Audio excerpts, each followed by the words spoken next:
Good morning, Vietnam. American in distress.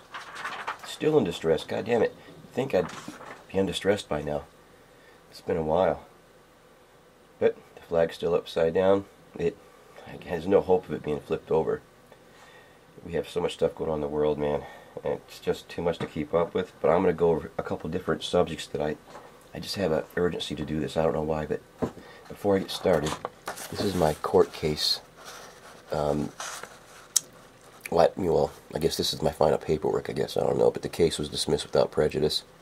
Of course, you still get justice in the American system sometime. But as I said before, as soon as one thing goes away, another thing pops up. And if anybody ever watched one of my previous videos, I cut my arm to the bicep. As I'm being unemployed, you have to take any cocksucking shitty job you can get. And I have done everything. And one of my jobs was cutting trees, and I cut through my bicep with a fucking chainsaw, right through my bicep, not straight through, at an angle from the elbow up to the shoulder. And my arm's really deformed. It's a really bad thing. I got no insurance, so they're coming after me for the money now. They figure the economy's getting better. He's got to pay. They wouldn't help me with the bills. You know, you were told in the hospital that they help people in emergency rooms. No, they don't, man. They come after your ass, and they ruin your life. So that's next on my agenda. But what I want to show you guys is this. This is really important here. Bear with me. It's early in the morning. I got to hurry up because I got to get ready for work. Working 5 days now. I'm still getting shitty pay, but what the hell? I don't care. It's beautiful out on the island. Okay, when I wasn't watching this. I just happened to stumble up on Madonna while she was doing her part of her thing at the Super Bowl. And it was so just that Bamette sort of pose and all of the symbols, and I said, oh my God, you know. But what I thought is I'd go back in history and see if February 5th was any kind of significance in history. And it's really not. I mean, actually February 5th is right here. I guess the French joined the Americans back in the Revolution, and the next day, the 6th, the British declared war. But the Tybee Island made our collision. This is really interesting, because what happened is in 1958, on February 5th, an airplane carrying this cocksucker right here, and this is a cocksucker, let me tell you something. This is a hydrogen bomb, 1,500 kiloton, 15 megaton. This motherfucker's 1,000 times more powerful than the ones that were dropped on Japan back in World War II, where we fucked those guys. But anyway, the F-86 plane and the B-47 bomber collided over Georgia, and the B-47 bomber was carrying this bomb right here. This is history, man. This is all. You can look this up. I've read tons of stories about this, and I'll get to that in a minute. It took off from the Air Force Base in Homestead. They crashed. They couldn't land with the crashed plane, so they flew up to about an altitude of a mile, and they dropped the son of a bitch, and they dropped it right off Tybee Island, down there by Savannah, Georgia, north of Florida. And a lot of reports came out. There was a plutonium trigger on this bomb, which was connected. First, the State Department said no, they didn't.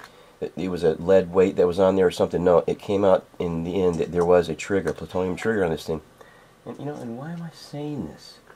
Because I got to tell you, they haven't found this bomb yet. This bomb is still sitting off the coast of Savannah, Georgia. Okay, this thing would, if it went off, it would blow away North Florida and Atlanta. Now, ongoing concerns, the risk of corrosion, and if it's completely covered in sand, it's no big deal. But if it's exposed to seawater, the corrosion is going to really go fast, because you know how that goes. The bomb is actively, it's got probably a positive or negative charge in it all the time because of the plutonium or the uranium cores. So it's going to start corroding rather quickly.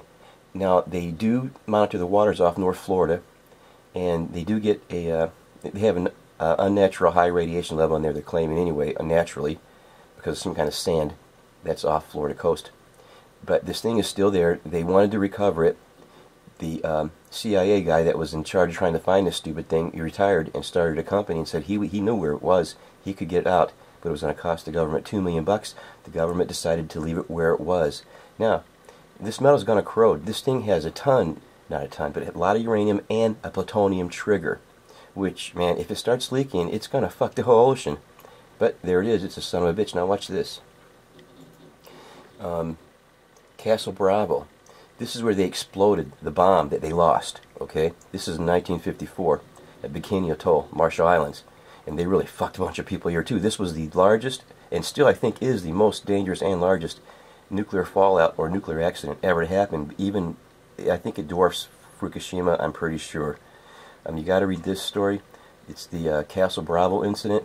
They shot one of these nuclear bombs off. They have no idea. They didn't have any idea now how it works, or they have a better idea now how it works, but they had no idea then because they thought it was going to be a 6 megaton bomb, and it turned out to be over twice that, 15 megaton, and it blew the fuck out of the island, left a 6,500 foot crater, and it really screwed a bunch of the islanders here. This is the plume of the fallout. They didn't expect this. There was a boat here that was made famous, a shipping boat, a Japanese boat, and the people that lived in these islands just all died. The snow, they called it radioactive snow. It comes down and it gets on your skin. It just burns a hole right through you. It's just bullshit. And everybody died, and it was a big whole thing, and it's still going on. People moved back. They died. They're still dying. But anyway, it is an incredible story, and that bomb is still off the coast of America. Watch this here. Nuclear fallout. Okay, nuclear fallout. We've been testing bombs for a long time, and if you read these stories, they had no fucking idea what they were doing, what was in them, what was going to happen afterwards. They had no idea about fallout or radiation poisoning. Basically, people had pretty healthy thyroids in America before they started testing these fuckers. Now, if you look, they even have a map. This is between 1950 something and 62. This is incidence of higher thyroid, like problems, cancers or whatever, thyroid problems. How many women does anybody know that doesn't have a thyroid problem? Everybody's got a fucking thyroid problem now. And the red states, of course, is where the nuclear fallout drifted to after we blew up a ton of these nuclear bombs out in Nevada and Arizona. And, well, my area was covered. And I tell you, nearly, I don't even think I know a woman that doesn't have a thyroid problem right now. And you can only get it from iodine. I think it's 137, 167. Radioactive iodine, which is caused by a nuclear fusion incident. It doesn't occur too much naturally, not in those high concentrations, man. And it's got a short half-life, but things with a short half-life fuck you the most. A long half-life isn't so as bad. If it's got a short half-life, anything it touches is going to kill fast. That's why it fucks the thyroid. And this is this map. Look at this. You got to look at this stuff, man. They've been fucking us with this nuclear stuff. And radioactivity changes DNA in humans. It's really crazy, man. But anyway, one more thing I want to cover because I'm going to get to this light thing. Directed energy weapons. A lot of research on this lately. But I'm just get to some Wikipedia stuff. It's really fast. I'm going to go down to this microwave. There's tons of, you wouldn't believe that. I'm telling you, they have a light system now that will deliver energy that will change the world. It's going to be given to the world, but there's going to be conditions. But you got to look at this one down here, microwave. Radio frequency. High energy radio frequency weapons. And on January 25th, 2007, U.S. Army, it's hard to read because I have my glasses on, I'm way back here, unveiled a device mountable on a small armored vehicle. It resembles something array. It can make people feel as the skin temperature is around 130 degrees from 500 yards away. The weapon is not to be expected to be in production until 2010, which has already happened. Active denial system is a millimeter wave source that heats water in the target's skin and causes incapacitating pain. It is being used by the U.S. Air Force Research Laboratory in Raytheon for riot control duty. So they have a bunch of these things, man, already. In this pulse energy projectile, it's already operational. This, if you read the pulsed energy projectile and the particle beams, you can see that they can deliver energy through a beam, through a vacuum, and they can cut out this blooming effect. They have this doggone technology already, and I'm just going to kind of keep an eye on this and watch what happens and what else. Well, we got tons of shit going on. The Americans are still in Israel. I think we're between the Sinai and the Israeli army, or the country of Israel, trying to stop probably smugglers, trying to get bombs and shit in. But they're not saying anything about Israel taking possession of those Dolphin-class submarines. Now, the Germans made, I think, 12 or 13 submarines, and the Israelis retrofitted them to hold the Tomahawk missiles that we gave them.